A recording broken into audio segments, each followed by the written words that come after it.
Olá, meu nome é Clésio Castro, sou fundador da Educação para a Saúde e se você está vendo esse vídeo, você está prestes a se aventurar no debate de um tema que consegue provocar fortes reações em pessoas inteligentes em ambos os lados da questão. Alguns dizem que eles são absolutamente necessários, outros dizem que são malignos e prejudiciais. As tensões estão subindo em ambos os campos e tanto médicos quanto pacientes estão perdidos nesse fogo cruzado. Qual é esse assunto? É o uso de esteroides na medicina. E não importa onde você está nesse espectro, se você acha que os esteroides ajudam ou se são nocivos, a realidade é que esse assunto se tornou uma das principais questões médicas recentes. As pessoas são verdadeiramente aficionadas por suas posições nesse assunto. E isso, meus amigos, é uma parte enorme do problema. Quando a torcida interfere nos fatos, a verdade se perde na confusão. E é por isso que durante essa semana eu convido você a me acompanhar nessas 3 videoaulas gratuitas em que eu pretendo esclarecer os pontos que mais trazem confusão e insegurança ao médico quando o assunto é a prescrição de esteroides. E ao final dessa série você vai conhecer um caminho certeiro para aprender tudo o que você precisa sobre o uso seguro de esteroides na medicina. Você vai descobrir que é possível aprender isso em muito menos tempo do que você imagina, desde que você conheça a forma certa. Não importa que se você é recém-formado ou tenha décadas de experiência na medicina. Independente se você acha que sabe pouco ou nada sobre esteroides, ou se já fez diferentes cursos e já prescreveu esteroides antes, a forma como eu desenho essa minissérie vai ensinar muito ao médico com pouca experiência no assunto, assim como vai ajudar o colega mais experiente a organizar o conhecimento que já tem e trazer mais segurança e tranquilidade nos seus atendimentos. E para começar, o primeiro grande questionamento que eu vou responder nesse vídeo. O que realmente são os esteroides? Se uma vozinha na sua cabeça nesse momento está dizendo, mas isso eu já sei, eu te pergunto, você tem certeza de que sua ideia de esteroides está realmente correta ou mesmo completa? Como é possível defender ou abominar algo sem certeza de que está conseguindo enxergar por inteiro? Fica comigo nesse vídeo até o final, porque a forma como eu vou abordar essa primeira questão vai lhe surpreender ou no mínimo vai tornar muito mais simples conversar com seus colegas e pacientes sobre isso daqui para frente. Antes de entrar de vez no tópico de esteroides, deixa eu me apresentar para você que ainda não me conhece. Meu nome é Clésio Castro, eu sou médico há 19 anos e sempre fui aficionado por fisiologia, bioquímica e entender como o corpo trabalha como um todo, como os vários sistemas funcionam e se influenciam. Eu passei mais de 10 anos trabalhando com urgência e emergência, seja em atendimento, seja na coordenação nacional do SAMU, trabalhando em melhorar a eficiência dos atendimentos de emergência. Depois dessa experiência, eu percebi que tinha chegado a hora de ter impacto no outro lado da moeda, na prevenção dessas emergências, trabalhar com saúde e evitar que as pessoas ficassem doentes. Nos últimos anos estou à frente da Educação para a Saúde, um projeto em que eu me dedico a construir um ensino médico como eu gostaria que ele fosse desde a faculdade. Interconectado, usando os conhecimentos de base da medicina como a bioquímica e a fisiologia para simplificar diferentes assuntos relevantes da área médica. É como o colega Maurício Egídio expressou nessa declaração. A integração da fisiologia com a prática, simples e eficiente, cheia de bom senso, como apresentada pelo Dr. Clésio, tem se demonstrado uma ferramenta excepcional na minha prática diária de consultório. Livrou-me de paradigmas e protocolos que muitas vezes nos distanciam da lógica metabólica, pois repetimos condutas consagradas sem a devida crítica e sem o raciocínio necessário para fazer o óbvio, replicando assim o ciclo vicioso da doença e da lógica farmacêutica comercial. O domínio da fisiologia nos leva a sermos mais investigativos e buscar os reais gargalos que existem no paciente, quebrando o ciclo vicioso da doença, iniciando o ciclo virtuoso da saúde. Sucesso a todos, até o próximo encontro. Em poucos anos, a Educação para a Saúde já soma mais de 2.000 alunos, médicos de diferentes especialidades, em cursos nas áreas de nutrologia, medicina esportiva, fisiologia hormonal e obesidade. Dezenas de milhares de colegas me acompanham por e-mail e também por redes sociais, onde disponibilizo conteúdos gratuitos à comunidade médica como essa série aqui. A ideia com esse trabalho é ajudar você, colega médico, a economizar tempo, parar de bater cabeça, aprender de forma eficaz e ser mais resolutivo com seus pacientes. E como estudar sobre o uso de esteroides vai lhe ajudar como médico? Recentemente fiz uma pesquisa com colegas que me acompanham para me ajudar a direcionar o conteúdo dessa série de vídeos. Nela eu perguntei quais são os seus maiores desafios profissionais hoje. A resposta mais votada foi a atualização do conhecimento, seguida pela busca por segurança no atendimento e prescrição. O uso de esteroides na medicina é um dos temas que exemplificam muito bem esses dois desafios. Há uma enorme quantidade de estudos recentes sobre benefícios e desvantagens de tratamentos com esteroides, e a cada dia surgem mais. Com isso, são os pacientes que já chegam questionando o médico, que ainda tem muitas dúvidas. O que eu percebo é que a conduta terapêutica envolvendo esteroides ainda é um assunto que intimida a maior parte dos médicos e deixa muitos perdidos e confusos. Por outro lado, eu também aprendi que uma vez que as pessoas têm completa lucidez, não só sobre o que podem fazer, mas por que deveriam ou não deveriam fazer, isso lhes dá a segurança no atendimento que tanto buscam. Então, por que aprender sobre esteroides? Os esteroides são estudados há mais de 100 anos. Aqui para citar alguns prêmios Nobel aqui em relação ao assunto esteroides. Em 1939, quem estudou estradiol, né, estrógeno, estriol, e determinou a composição química aqui da androsterona, ganhou um prêmio Nobel em 1939, Adolfo Buchanan. E o pessoal da Clínica Mayo, em 1950, ganhou um prêmio Nobel por ter estudado os esteroides e o córtex da adrenal. Então, não é um assunto que vem de hoje, o assunto é antigo e esteroide é vida. Eu vou mostrar aqui para vocês qual a importância de estudar esteroide, então. Uma das coisas que controla a homeostase hormonal no organismo, né? É um dos hormônios responsáveis para a gente ter esse equilíbrio metabólico. Ele vai interferir na síntese proteica, na construção de matéria viva.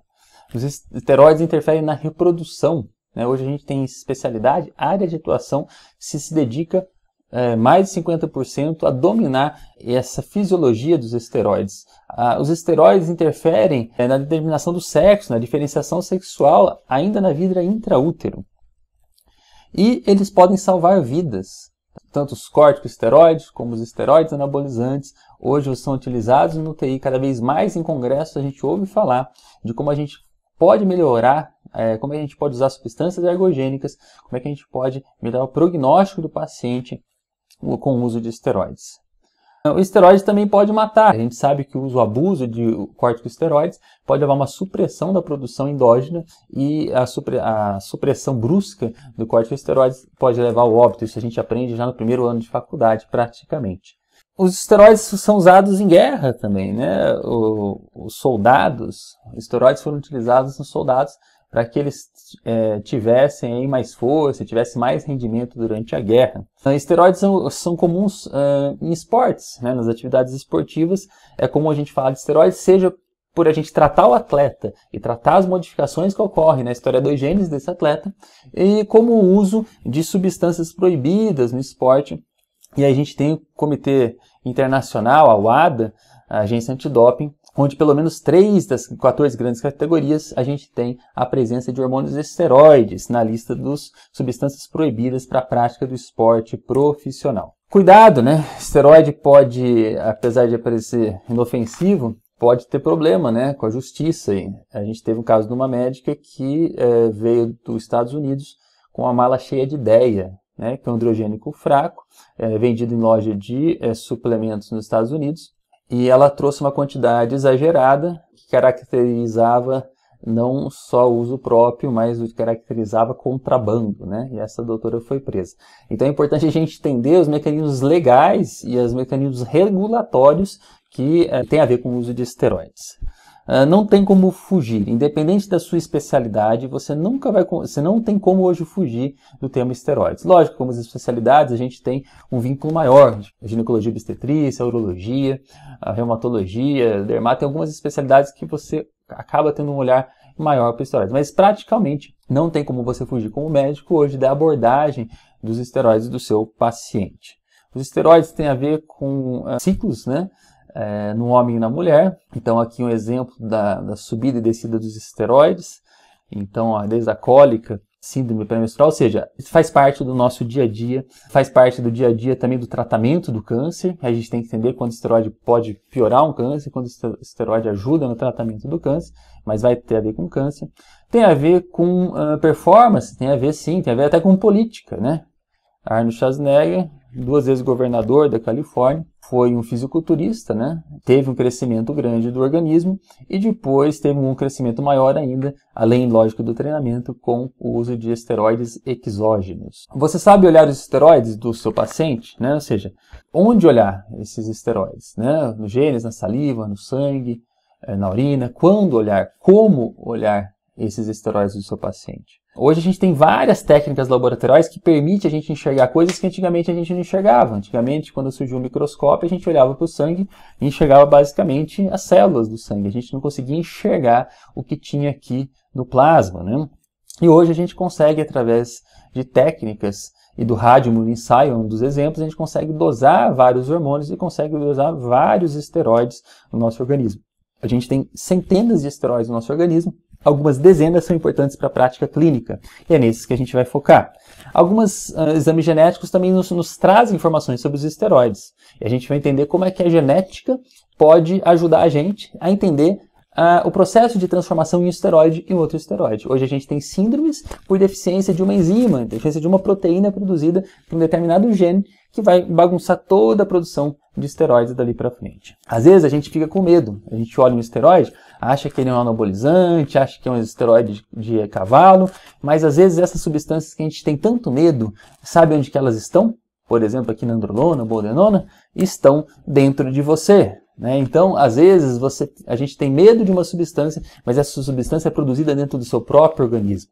Lógico, aí tem a quantidade, tem a homeostase, mas muitas vezes as substâncias que as pessoas têm medo, elas se produzem dentro delas. Tá? Então, a gente tem que também prestar atenção a isso.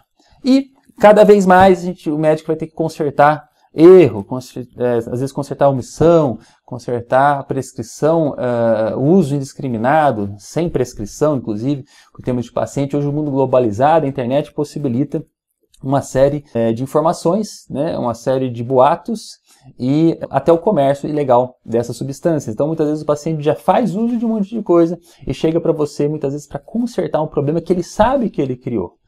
Quando fica evidente o problema, aí ele vai buscar você. Quando chega uma depressão, quando se altera a voz, ou seja, quando surge algum problema, cai metade do cabelo, aí o paciente vai ali para você consertar. Cresce muito a literatura especializada, aqui alguns livros sobre esteroides, um livro só sobre testosterona, um livro só sobre neuroesteroide. Lembrar que muitos esteroides estão presentes no cérebro em grande quantidade, a pregnenolona, a progesterona, o DEA. Cresceu a técnica da análise de esteroides.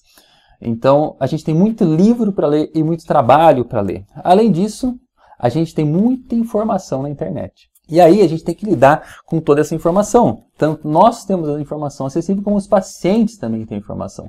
Agora, a somatória desses dados todos que a gente tem hoje na internet, essa informação toda, não é nada se você não conseguir organizar ela. Ou seja, o conhecimento, a sabedoria é responsabilidade do médico.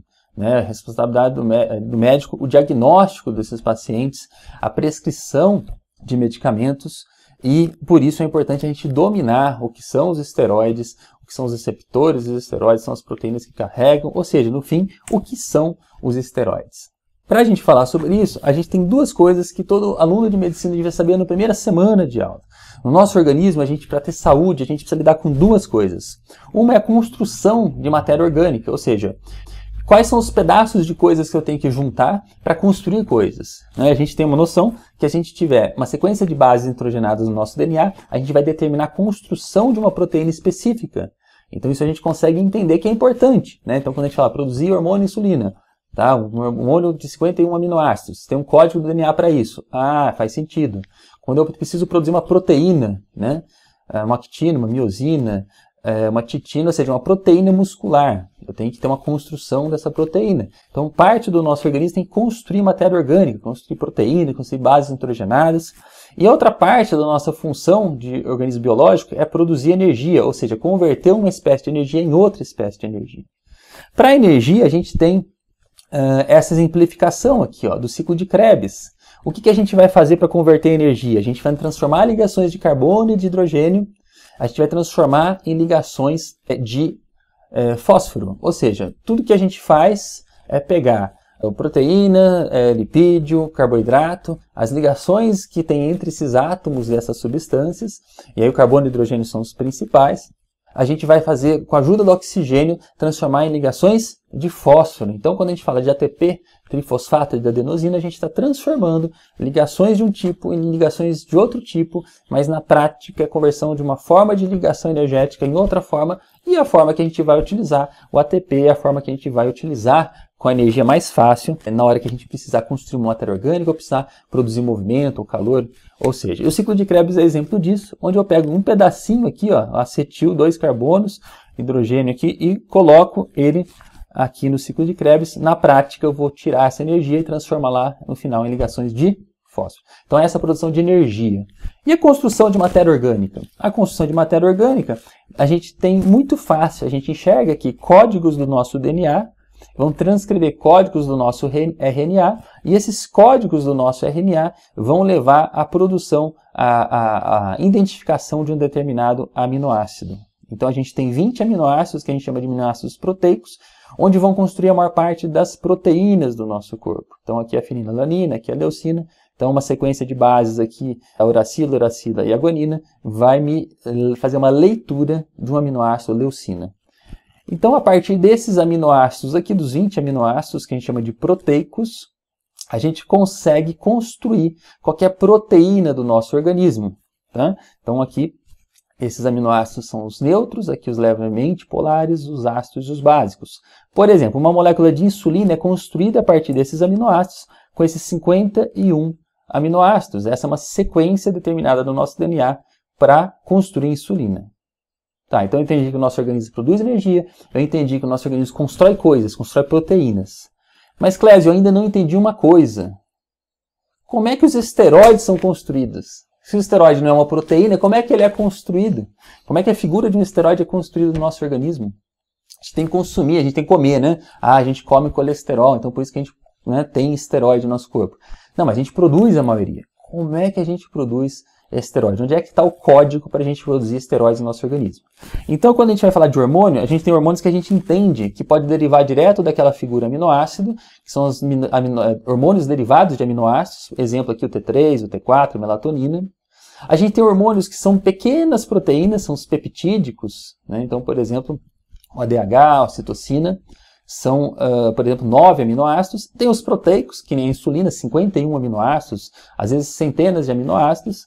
Bom, e tem os hormônios que a gente chama de esteroides, tá? Então, o que a gente chama de hormônios esteroides é o que a gente vai ver hoje. Então, os hormônios esteroides, eles têm uma figura, eles pertencem a uma classe que a gente chama de lípides.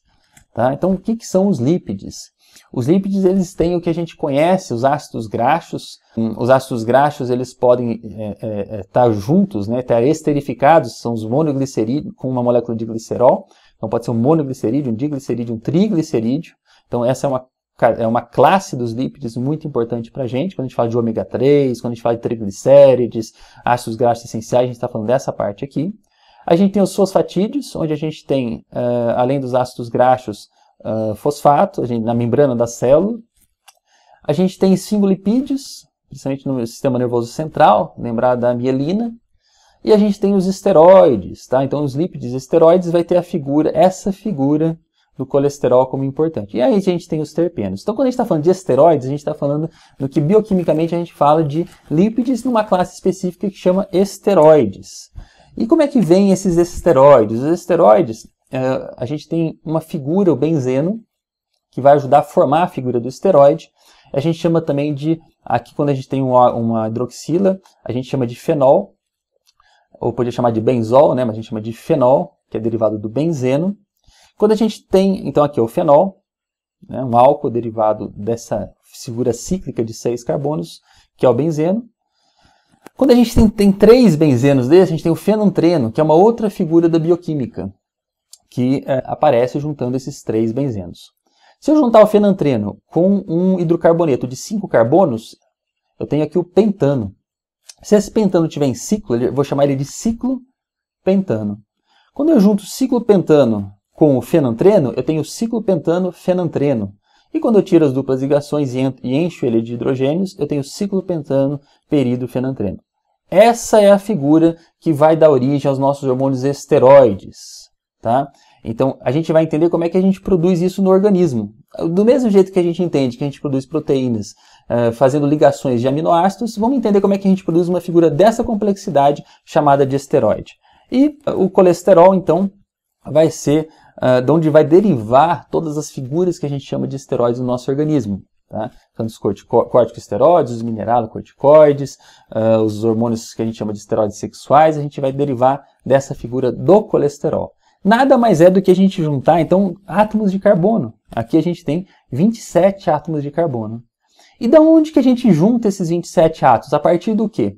A partir daqueles 2 átomos de carbono que a gente tinha entrando no ciclo de Krebs. Então, quando a gente tem aqui um acetil coenzima A, a gente pode fazer com que esse acetil coenzima A entre no ciclo de Krebs para a gente tirar as ligações e transformar em ligações de fósforo, Ou a gente pode construir coisas. Uma das coisas que a gente pode construir é um átomo de uma molécula de esteroide. Então, simplesmente o esteroide é construído como? Juntando pedaços de carbono. Então, se eu tenho aqui o acetil e juntar com outro acetil, eu fico aceto-acetil coenzima A. Então, a coenzima A ela é uma substância que está segurando esses carbonos e facilitando a nossa construção da nossa molécula de colesterol com 27 carbonos. Bom, então, ó, 2 carbonos, vou juntar, fica 4 carbonos. Se eu juntar com outro acetil, eu vou ter o quê? 3 hidroxi, 3 metilglutaril coenzima A. Então, aqui ó, eu tenho uma molécula que passou a ter 6 carbonos. Então, é fácil entender. Eu tinha acetil, foi juntando e ficou com 6 carbonos. E nessa hora que eu transformo nessa molécula de 6 carbonos para o ácido mevalônico, que tem 6 carbonos, eu tenho uma enzima importante, que é onde agem as estatinas. Então, essa enzima é uma hidroximetilglutaril coenzima A redutase. É uma proteína codificada no nosso DNA que vai transformar isso daqui nisso daqui. Então, observa que cada enzima que faz uma modificação aqui é uma proteína codificada no nosso DNA, é uma ferramenta para eu juntando pedaços de carbono. Então, como é que eu produzo colesterol? É igual eu produzir uma proteína, juntar aminoácidos? Não. Eu pego várias ferramentas proteicas, que são as enzimas, onde eu posso cortar, juntar, fazer um isómero, ligar, onde eu posso modificar essa estrutura que eu vou chamar lá no final de colesterol. Tá? Então, eu tenho uma ferramenta aqui, que vai juntar outra acetil, a tiolase, depois eu tenho aqui a hidroximetilglutaril coenzima A sintase, que eu vou produzir essa substância, e depois eu tenho uma outra enzima que vai fazer a redução dessa substância. Tudo isso por ir juntando pedaços de carbono. Clésio, já entendi então, ó, da acetil já cheguei nos 6 carbonos, mas como é que eu chego no colesterol que tem 27? Então eu vou mostrar para vocês aqui, ó. De 6 carbonos, você vai ter mais 2 modificações, vai ter uma quinase, uma descarboxilase, e a gente vai ter uma figura com 5 carbonos aqui. Essa figura com 5 carbonos, ela vai se juntar com outra de 5 carbonos e vai formar aqui uma figura de 10 carbonos, que vai juntar com outra de 5 carbonos e vai formar uma de 15 carbonos. Então a gente começou com 2, foi para 4, para 6, tirou 1, ficou 5. 5 mais 5 mais 5 ficou 15. 15 com 15 a gente junta e forma o esqualeno. O esqualeno, então, é a figura de 30 carbonos, que é o precursor do colesterol. Essa figura de 30 carbonos, ele ainda vai se transformar no lanosterol, e depois do lanosterol, que tem 30 carbonos, a gente vai tirar esses 3 carbonos, esse 1, esse 2 aqui, e esse 3, e vai ter a figura, então, do colesterol com 27 carbonos. Ah, Clésio, agora eu entendi, putz, agora é fácil. Então, o colesterol é uma figura que ela está equilibrada bioquimicamente falando, é uma figura estável, né? A figura do ciclo pentano-período e fenantreno. Ela é construída a partir do nosso organismo, a partir do acetil, então que tem 2 carbonos, depois 4, 6, fica com 5, aí 10, 15, 15 com 15, 30, que forma a figura do esqualeno, que tem 30 carbonos. E depois do esqualeno a gente tem algumas modificações e chega no colesterol com 27 carbonos. Então, se eu não consumir colesterol, eu vou produzir colesterol. Então, a existência pode vir de 2 formas. Da nossa produção endógena e do nosso consumo de fora. Tá? Lógico, tem um balanço. Quanto menos você consome, mais você produz, para você ficar com o colesterol equilibrado. Quanto mais você consome, menos você produz. Então, respondendo uma pergunta, o colesterol é ruim para o organismo? É ruim para o ser humano? Não, o colesterol é vida. Ele é precursor de todos os nossos hormônios esteroides. Então, se a gente zerasse a produção de colesterol e a absorção de colesterol do nosso organismo, a gente morreria provavelmente, porque a gente não seria compatível isso com a vida. Essa figura bioquímica, que é o ciclo pentano, período e fenantreno, é a base, então, de todos os nossos esteroides, e o pai de todos é o colesterol. O que a gente fez, então, para juntar todos esses carbonos? E é importante a gente saber essa nomenclatura, ou essa contagem de carbonos. Então, do 1, 2, 3, 4, 5, 6. Por quê? Cada um desses carbonos, quando a gente estuda esteroide, a gente vai ver exatamente onde ocorreu a mudança, sendo 17, sendo 18, sendo 19. Então, a gente tem que lembrar que essa numeração tem a ver com o átomo de colesterol. Então, todas as modificações são feitas baseadas nessa numeração inicial. Então, basicamente, a gente juntou de 2 em 2 carbonos. Então, a gente pegou pedaços de carbono, a gente foi juntando de uma certa forma, de uma certa organização, que no final a gente formou uma estrutura que a gente dá o nome, então, de colesterol. Então, a base dos nossos esteroides vai ser essa figura chamada colesterol. O colesterol ele vai entrar lá na mitocôndria, ele vai ter a primeira modificação, a gente vai cortar a cadeia lateral dele e vai se transformar em pregnenolona. A pregnenolona, depois no citoplasma, vai ser transformada em todos os hormônios esteroides. Então, como isso acontece? A gente pega o colesterol, corta essa cadeia lateral dele e forma a pregnenolona. Então, a pregnenolona, depois do colesterol, vai ser a precursora do que a gente chama de hormônios esteroides. Quais hormônios esteroides? Todos os hormônios esteroides, porque alguns colegas relataram o uso de esteroides, por exemplo, na medicina, corticosteroides, algumas especialidades têm muito a ver com isso, algumas citaram, né, o uso de esteroides que a gente chama de sexuais, ou até neuroesteroides. Então, a partir do colesterol, a gente tem a formação de quê? A gente tem a formação de pregnenolona, mas daqui a gente vai ter a derivação dos chamados corticosteroides, cortisona, cortisol, o mineralocorticoide, aldosterona. A gente tem aqui hormônios que aparecem de forma mais significativa na mulher, ou pelo menos clinicamente são mais avaliados na mulher, que é a progesterona, a estrona, estradiol e estriol, e aqueles que são mais olhados no homem. Homem e mulher têm todos os hormônios, a quantidade que é diferente. Então, no homem, a testosterona e o DHT, por exemplo. Tem hormônios que a gente sabe que funcionam muito como neuroesteroide, então a progesterona, a pregnenolona, a alopregnenolona, que é uma derivada da progesterona, elas têm efeito central, têm efeito cerebral muito forte. O DEA, as concentrações de DEA no cérebro é muito maior do que a gente encontra na periferia. Então, alguns hormônios a gente vai estudar eles olhando para o sistema nervoso central, como chamado neuroesteroides.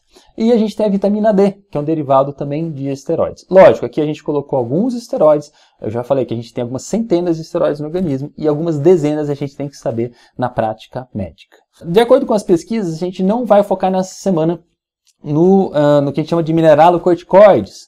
Apesar de ser importante a produção de aldosterona, ela tem a ver com a zona glomerular, né, da adrenal, camada mais externa, e ela tem a ver com o controle de retenção de sal, de pressão no organismo, e faz parte do sistema da renina, angiotensina 1, angiotensina 2, aldosterona. Lógico, a gente pode estudar isso durante semanas, só explicando como é que a gente trata a hipertensão, usando aqui inibidor das enzimas conversora de angiotensina ou bloqueando os receptores de angiotensina 2. Então a gente pode estudar só esse esteroide, que é a aldosterona, inclusive a gente tem que repor ela se a gente tiver uma falha, né, de adrenal, a gente tiver uma falha de cortisol, de DEA e de aldosterona, às vezes a gente tem que, na insuficiência adrenal, repor a aldosterona também.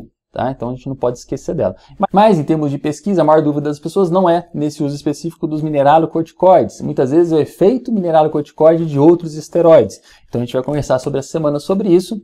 E apesar da vitamina D também fazer parte dos esteroides, a gente não vai conversar especificamente sobre a vitamina D. Mas olha só, a vitamina D é produzida a partir do contato do sol com a nossa pele e depois na conversão do fígado e no rim, a gente tem a vitamina D ativa. Olha só a figura derivada do colesterol. Tá? Então, 7-DI do colesterol é a figura que vai se transformar com a luz solar no precursor da vitamina D, que no fígado a gente vai ter uma hidroxilação no carbono 25, lembra da contagem dos carbonos, como é importante. Então aqui, ó, 25-hidroxivitamina D é o que a gente dosa no sangue, é um derivado de esteroide, e depois no rim a gente vai ter a hidroxilação do carbono 1. E aí a gente vai ter a 1,25-hidroxivitamina D, que é a forma ativa. Então, só para a gente lembrar, também é um esteroide. E a gente tem aqui os corticosteroides, e a gente tem a aplicação de inúmeros derivados, de inúmeros produtos que a gente produziu, que não existe no nosso organismo, derivados, né, do cortisol, onde a gente usa em diversas áreas da medicina. Lembrar que o cortisol é produzido principalmente por essa zona fasciculada do córtex da nossa adrenal. Então aqui no córtex, na medula da adrenal, a gente produz principalmente adrenalina e noradrenalina, tem a ver com o sistema nervoso simpático, e no córtex da adrenal a gente tem aqui 3 camadas, a interna que produz predominantemente DEA, a externa, aldosterona, e aqui no meio a produção de cortisol. E aí, como a produção de cortisol é controlada, né, a partir da hipófise, a liberação do cortisol, e o cortisol age no organismo todo. Mas o que a gente vai focar então essa semana? A gente vai focar no uso desses esteroides, que foi o assunto que mais foi solicitado para a gente. E aí tem vários assuntos para a gente ver, tanto o uso dos hormônios para a gente fazer reposição hormonal, que a gente chama de bioidênticos, o perigo disso que está acontecendo atualmente, como o uso das substâncias modificadas a partir dos nossos esteroides, o que a gente chama de esteroides anabolizantes. E a gente vai entender quais as modificações que a gente tem nessa base que a gente chama de esteroides anabolizantes nessa base, o ciclopentano, período e fenanteno, que pode dar propriedades diferentes para a gente em termos de anabolismo e androgenismo. Bom, é um assunto complexo, porém depois que você sabe a resposta, depois que você entende, vai ficar fácil. Eu já sugiro que você se identifique, se você consiga já se situar nas diversas transformações entre os esteroides, porque na prática clínica, a maioria das coisas que a gente vai ter que fazer nessa esteroidogênese é interferir nesses mecanismos enzimáticos para ajustar, muitas vezes, os níveis corretos de cada esteroide para cada paciente. Então, se você não consegue enxergar isso ainda, bom, a gente já deu um grande passo para você entender o que é um esteroide, a derivação dele, né, como ele é produzido no nosso organismo, a derivação dele do colesterol. E agora a gente vai entender que daí deriva vários tipos de esteroides e o que a gente vai ter que entender é o equilíbrio disso. Além disso, as substâncias exógenas que a gente chama de esteroides anabolizantes, vamos entender também. Hoje existem dois extremos claros de abordagem. De um lado você tem os defensores da reposição hiperrestrita, quem acredita que prescrever esteroides é arriscado e perigoso, que só vale a pena repor apenas em casos que o paciente já está mais do que doente e a deficiência já faz parte do diagnóstico de CID-10 e olhe lá. Do outro lado, os colegas que levantam a bandeira do quanto mais o melhor, sugerindo altas doses do esteroide X ou Y para praticamente todo mundo como algo inócuo, natural e que seria a solução de inúmeros problemas. Como tudo na vida, no uso de esteroides, os extremos também são geralmente danosos. É da natureza humana tentar simplificar tudo em termos de bom ou de mal, mocinho e vilão. Mas nesse caso é necessário conhecer o caminho do meio, se o seu objetivo é trazer o máximo de benefício com o mínimo de risco à saúde do seu paciente. É sobre isso que vamos continuar conversando no próximo vídeo. No próximo vídeo eu falarei sobre os 5 mitos sobre os esteroides que dominam a mente de grande parte dos médicos. E enquanto estiver desmistificando tudo isso, vamos falar sobre os esteroides anabolizantes, o que há de esteroides disponível na indústria, o que tem na farmácia magistral, o que a Anvisa diz de tudo isso, a verdadeira relação entre esteroides e câncer e muito mais. Agora, antes de você fechar essa página, deixa um comentário aqui embaixo com o que você achou desse primeiro vídeo e se você tem alguma dúvida específica. A área de comentários aqui embaixo é seu espaço de comunicação direto comigo durante essa minissérie Uso de Esteroides na Medicina. E eu mesmo estarei aqui respondendo cada um dos comentários. Então, vai lá, deixe seu comentário, opinião ou pergunta e a gente se vê no próximo vídeo.